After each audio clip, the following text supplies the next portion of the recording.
আমার জীবনে দেখা প্রথম এত বড় মোমো। আর মোমো থেকে বেরোলো আরো অনেকগুলো মোমো। বার্থডেতে তো আমরা সবাই কেক কাটি, কিন্তু এবছরে আমি কাটলাম মোমোর কেক, আর তার সাথে করলাম অনেক অনেক মজা। তো চলো তোমাদের সাথে শেয়ার করি আমার বার্থডের ভ্লগ। ঘুম দিয়ে উঠে স্নান করে ঠাকুর প্রণাম করে এখন আমি চলে এলাম মায়ের হাতের পায়েস খেতে। বার্থডে মানে মায়ের হাতের পায়েস তো খেতেই হবে। তো সবাই এক এক করে আমাকে পায়েস খাওয়ালো আর আশীর্বাদ করলো। এবার আমি যাব অফিস। অফিস যাওয়ার পিছনে শুধু একটাই রিজন ছিল, যেহেতু সেই দিন বাবা দিদি কারোরই ছুটি ছিল না, আর আমারও বার্থডে সেরমভাবে প্ল্যানিং ছিল না। তা আমি ভাবলাম বাড়িতে বসার থেকে ভালো আমি অফিসে চলে যাই, কিন্তু বিকেলবেলা আমার সাথে এত কিছু হতে চলেছে সেটা আর আমি জানতাম না।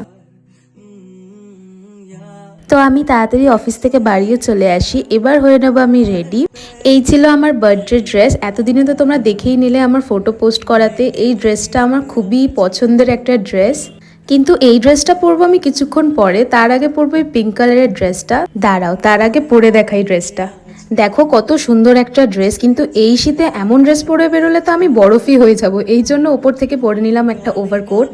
তারপরে করে নিয়েছিলাম হালকা মেকআপ। এটার গেট রেডি উইথ মি আমি তোমাদের সাথে শেয়ার করব পরে। রেডি হয়ে আমি বেরিয়ে পড়লাম। এখন আমি যাচ্ছি ঋদ্ধির বাড়ি, কারণ কাকিমা করে রেখেছিল আমার জন্য পায়েস। তো আমি চলে এলাম এখানে। কাকিমা খুব সুন্দর করে আমাকে বার্থডে উইশ করে গিফট দিল, আর আমার পছন্দের গুড়ের পায়েস খাওয়ালো। তো পায়েস খেয়ে কাকু কাকিমাকে প্রণাম করে বেরিয়ে পড়লাম। এখন ঋদ্ধি ভাই নিয়ে যাচ্ছে, ওর কিছু সারপ্রাইজ দেওয়ার ছিল। তো ফার্স্টের দিকে ভিডিওতে তো আমি তোমাদেরকে দেখিয়ে দিলাম যে সেই সারপ্রাইজটা কি। তো এখনো অবধি আমি জানতাম না যে ওই সারপ্রাইজটা কি হতে চলেছে। তো আমি ভীষণই এক্সাইটেড ছিলাম, আর সারাটা রাস্তা আমি একটাই কোয়েশ্চেন করে যাচ্ছিলাম যে সারপ্রাইজটা কি। আর ঋদ্ধি বলছিল যে একটু ধৈর্য ধর, খুব তাড়াতাড়ি দেখতে পারবি। তো ও আমায় নিয়ে এসেছিল টেস্টি টাউনে। এর আগে অনেকগুলো ব্লগে তোমরা দেখেছো, টেস্টি টাউনে আমরা প্রায়ই আসি। খুবই সুন্দর করে ডেকোরেট করা হয়েছিল।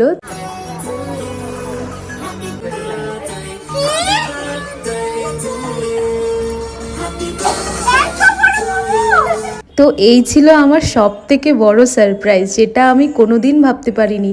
আমার রিয়াকশানটা তোমরা দেখো। আমি শুধু একটাই কথা ভাবছিলাম যে এত বড় মোমো কি করে বানানো সম্ভব হলো, কিন্তু সামনে দেখো যে দাদা আর দিদিরা আছে, তারা মিলেই কিন্তু এই মোমোটা বানিয়েছে। Thank you so much Tasty town.